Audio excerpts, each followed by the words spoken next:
Let me do this. So yeah, this is one of my decks that I play with. It's my first one. It's probably the ones that I've gotten the most wins online with. Besides like Subterra's and my other control variants. This is my DragonMaid DragonLink deck. Uh so yeah, we'll go through the cards and card choices while I'm waiting for Yami. So we got one Router, one Dragon Veneer, one Ernest, and one Lothar. One Phalanx, one Spiral Dragon, 3 Kitchen, 1 Magna Rocket, 2 Nurses, 3 Parlor, 3 Rocket Tracer, a Silver Rocket, a Tempest, and a Morphage Goliath, which I'll explain later, 1 Boot Sector Launch, 3 Hospitality, 3 World Legacy Guard Dragons, a Regeki, which could be taken out, honestly, for consistency's sake, DragonMaid Changeover, Dragon's Ravine, 2 Cosmic Cyclones for back row, 3 Called by the Grave, because you can play through hand traps. You can even play through. You could play around in a beer. You could play around in a Biru, but it just requires a little bit weirder line of play than most. So this is literally just to stop you from getting the worst hand trap to get hit by. I guess Joel hurts, but you can still play around it because sometimes, most of the time, you just special summon from the deck. But the one that hurts the most apparently is actually Ghost Ogre, because destroying, like, you can have your monster's defect negated, but being destroyed and still going off is one thing, which is still plus, but like, just Ghost Ogre hurts a lot. And we have the Divine Lance for the Phalanx, we have the Foolish Burial, and we have the Monster Reborn. Now for the extra deck, we have Borolo Furious Dragon, House DragonMaid, a Borolo Savage Dragon, a Scarlet Red Dragon Archfiend, which now that I think about it, this card isn't that good. Normally I was going for it like if it was a time thing, but you don't have time in this game, so this could be like siphoned out and just replaced, honestly. Yeah, it could just be replaced, honestly. Let me just add another one. So for right now, I'm changing the deck as I go. So,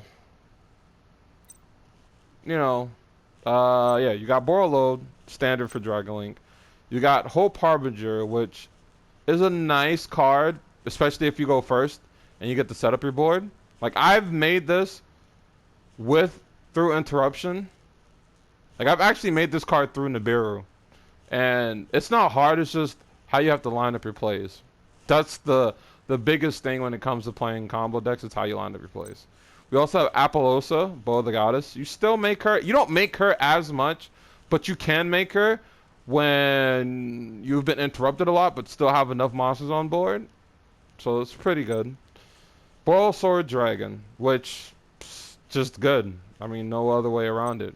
Dragon Romulus, the reason why you play the Phalanx and the Divine Lance in the first place. You have Guard Dragon LP, which standard for DragonLink combos, same with Pisty. You have 2 Heavenly Seal Spears, which, you know, is kind of standard. You also have Nightmare Phoenix, which the reason why this is in here, because back row heavy decks do hurt.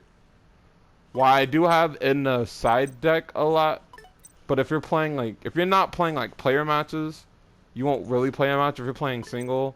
Like, I feel like Cosmic Cycle is still the best way to go.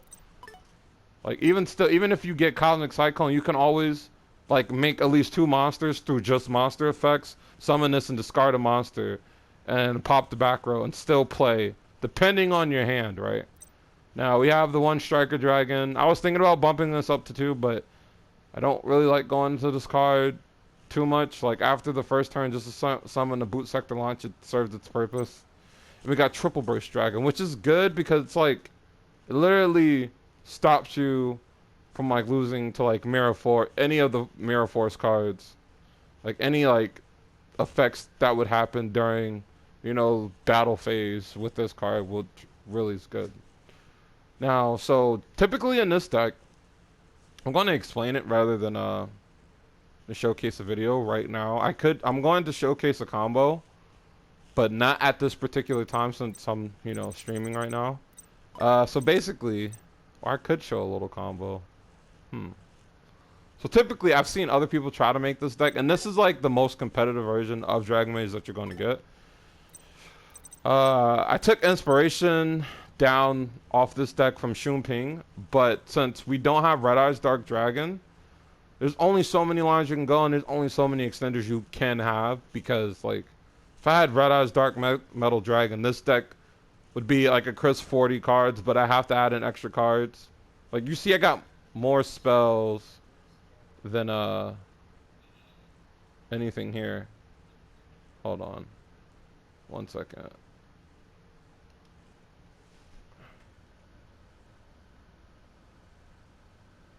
Okay. So I got more spells than anything here. And the reason for that is like spells are like really mandatory, because like you have like 6 extenders. So this is literally you have about 5 different rocket monsters. This just makes it 8 rocket monsters in a 42 card deck, which is a high probability you can see it. And even still, if not, if you already have a big assumption, like World Legacy Guard Dragon is another extender.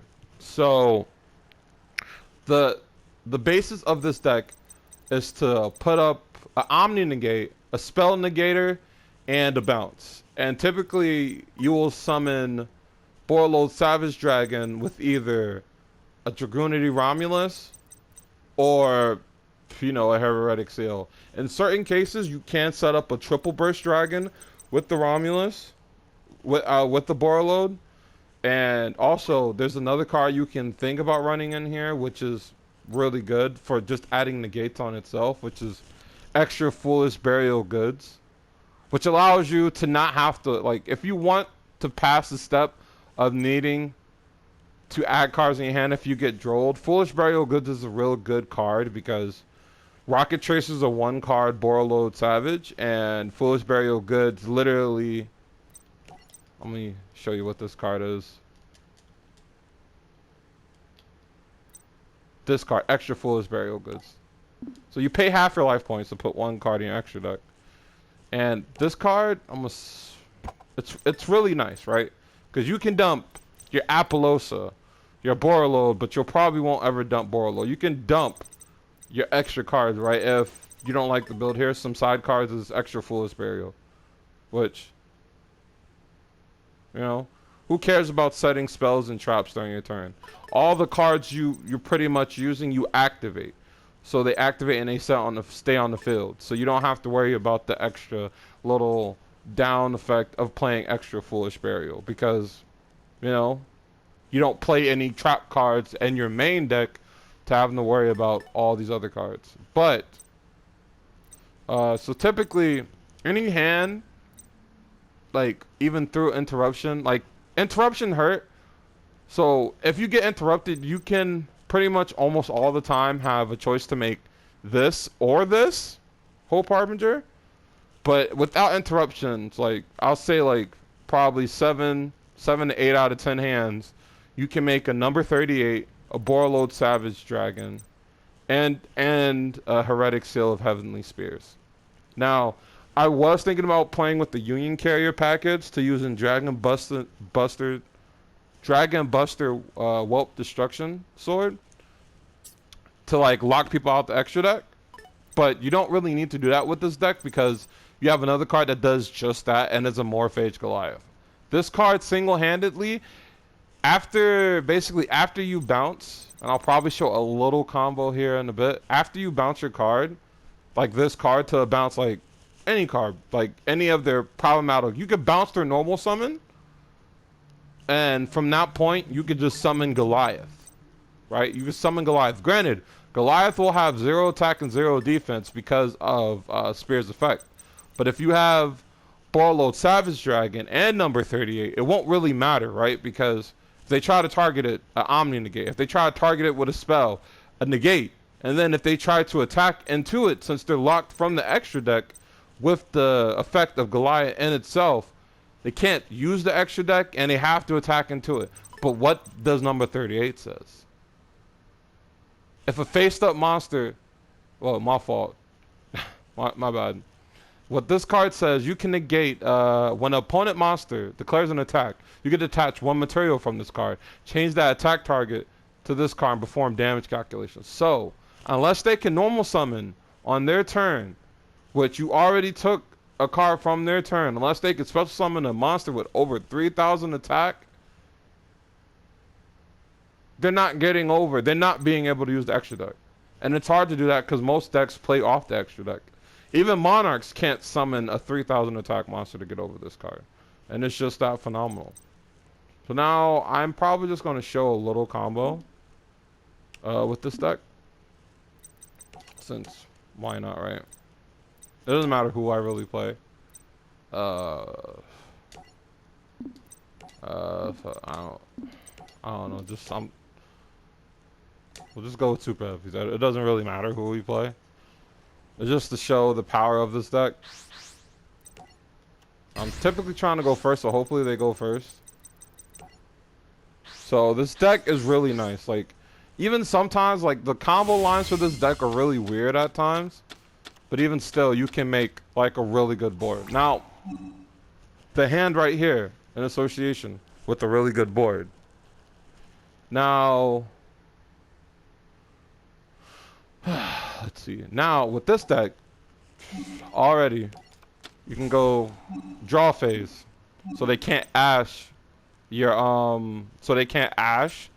your Rocket Tracer or anything. You can go straight into Rocket Tracer right here. And so you can't get ashed. You can't get drolled. Yeah, you just, no hand traps will work on the draw phase. So you're secure. Now after your draw phase, we're probably going to use most of our hand. We even have discard fodder. Well, just Foolish Burial. This is just the bait out negates, right? Because you don't want to, like, play into cards. So it's best to use cards to bait. Like, we don't really need to do this. We can send the card anyway. But just because we can, it'll be more better if we did, right? So, just off the strength, they're already going to just, we could pre-send or add. Really doesn't matter, honestly. We got few choices. But, we're just going to dump the Galactic Spiral, right? Because we don't really care. It's not really going to affect us how we decide to play. And so, if you have any questions about what I'm doing or how I'm doing it, just let me know. Hold on, I'm trying to figure out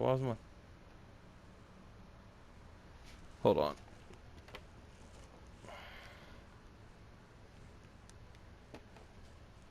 So placement in this deck doesn't matter as much, but you still want it.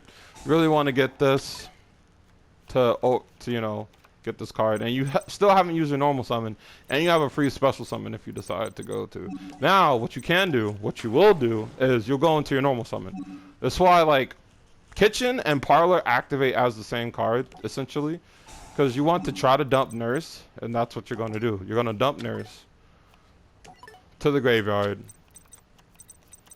and in turn, you're just going to go straight into. Now, this is the way, if you're scared that your opponent has Nibiru, you can go into Erratic Seal and still make the same exact play. But typical plays, when most people either don't draw into a hand trap or even have a hand trap, you could just go straight into Romulus. Now Romulus will give you, you know, an extra card to play with, because no matter if you have Phalanx already or if you already have the Divine Lance, you don't have to go into, like, the standard combo. You can deviate. And this is what I like. You can do a little bit extra, a little bit different, right? So now, I don't really need to go into Divine Lance, but a good amount of time you will. So, what I'm going to do, we have discard fodder, right? So, but if you want to keep it as minimal as possible, I would just add Divine Lance. I mean, Dragon's Ravine. And Dragon's Ravine here literally helps us. You can do it either way. Doesn't really matter, since we have extenders in the hand. Typically, you would probably go the other way if you didn't have World Legacy Guard Dragon. But, like, this card uses either your whole hand or a bit of your whole hand just to make, you know, the deck go. It's to push through what you normally wouldn't be able to otherwise. Now, you could send one dragon monster from your deck to your graveyard, so we'll be discarding that. And typically, we can go for whatever we want. Honestly, we can go for a fancier play, or we can put Apps Router in the graveyard to add a monster to the hand. Like, it's just so many different combos that we can do. It's just insane. So, I'm going to do this. I'm going to put Parlor because it's just how I'm deciding I want to do this. And we will activate that World Legacy Guard Dragon. And World Legacy Guard Dragon would allow us to summon our Nurse. And we'll special summon into the field. Make sure you always special summon it to the field, because you already use your normal summon. And Nurse will literally get you back the Parlor, which you'll summon now. And, you know, once you use Parlor, you can dump your changeover, which is good because it uses the bounce, and you can always special summon or fuse and synchro summon into your Furious or another card you desire. So as we'll go into this, pretty sure I did it right, and then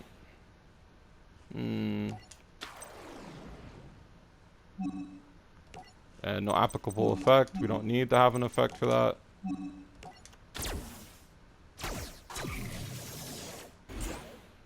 So, don't need to have another effect for this either.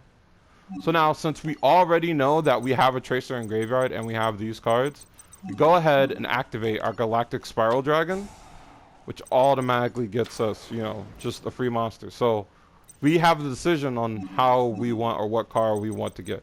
So, since we already have Tracer in grave, we're going to be using Pisty. If we didn't have, we'll just do it the reverse. But since we already have it, we'll use LP in this way. And since we have LP, we can even grab this card, the worthless card, the Phalanx. We can grab the Phalanx, special summon it, use Galactic Spiral Dragon's effect, turn the Phalanx to level 8. And this is where positioning matters in this whole combo, because you don't want to position it in the middle and you won't be able to keep going off, right? But even if so, if you did that by accident, you can always remove it because you have World Legacy Guard Dragon, right? And you're way over 5 summons. This is a combo based deck. So now, typically what you can do is you'll go Pisty. Pisty will revive your Tracer. Tracer will go over here. And now just for like plays you can keep on going into, I typically would probably recommend doing this over anything. I would go over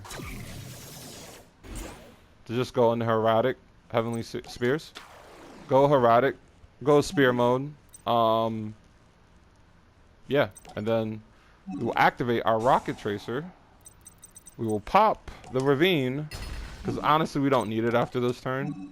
I mean, it's fine, but we don't really care about dumping extra monsters. So we go straight into the Borreload Savage, which is an 8. And then we'll have 2 counters from the Romulus we previously put. That's what I'm saying. Like, we could have even done where we could have made triple burst and then put it in the graveyard. But that's, I'll just show you like a standard combo that I do with this deck. And so we go in here. And surprisingly, this almost plays around Mech Knights, right? But we got an Omni Negate and a bounce. So if anything, we can return this and put that. And that does nothing, right? So this is your end board, really. And you took 4 cards, right? Like, but you could do more or less depending on how good your hand is. So it really depended on your hand, and we can still go further. So now we'll end turn pass, and for a lot of people, 3 disruptions, well, technically 4 if you count 2 on number 38. Actually no, we'll have more than 2, because if you can count the Spell Negator and the Attack Director from after we use Spears to summon out Goliath will be another interruption. So we count 2, 2, and 1. So it's like five interactions with the, well, 5 interruptions that we have for our opponent. So for our opponent, they get foolish. We don't have to negate. And then pretty much to master using this deck is all about your matchup knowledge. Alright?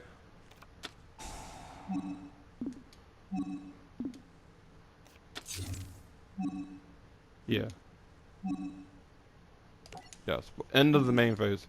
Well, typically what we can do, like I'll do, is we didn't have to do this. But we'll do this. We'll return our card, right? Or we can recycle and special summon another monster. And in this, you'll summon a Morphage Goliath. And the Morphage Goliath is a beast. Like you can't attack into him, and neither player can special summon from the extra deck. But at this time, do we really even need to special summon from the extra deck? Think about it. What do we need to special summon from the extra deck? We already put our opponent in a losing position. You'll typically summon this card and just sit on it, because most people play with extra decks. Like this stops how many decks? Like it doesn't stop like cards that are probably like really heavily uncontrolled that don't use the extra deck, but there's only really one deck that does that, and it's Guru. But even still, like Guru, I think Guru would have a hard time going into an Omni Negate. Like you can bounce. You can literally use your seal to bounce to Hidden City. Summon Goliath. Or you don't even have to summon Goliath. You could summon, like you could summon a Parlor, put a dragon, like one of your higher level DragonMaids in the graveyard and put it in defense. They try to attack with Archer or any other card. During battle phase, switch it, swap it, put it right back. And so that's just one. And like we started with 5, returned 1 card to our hand, and then we draw. So on our following turn, we start with 3 cards. I think it's really good. It's flexible, and it can still play around interruption. Granted, this combo I showed you was without interruption, but that's just because I wanted to show you one of the combo lines you can go into to do this deck. And that's it for DragonMaid. So let me stop the recording.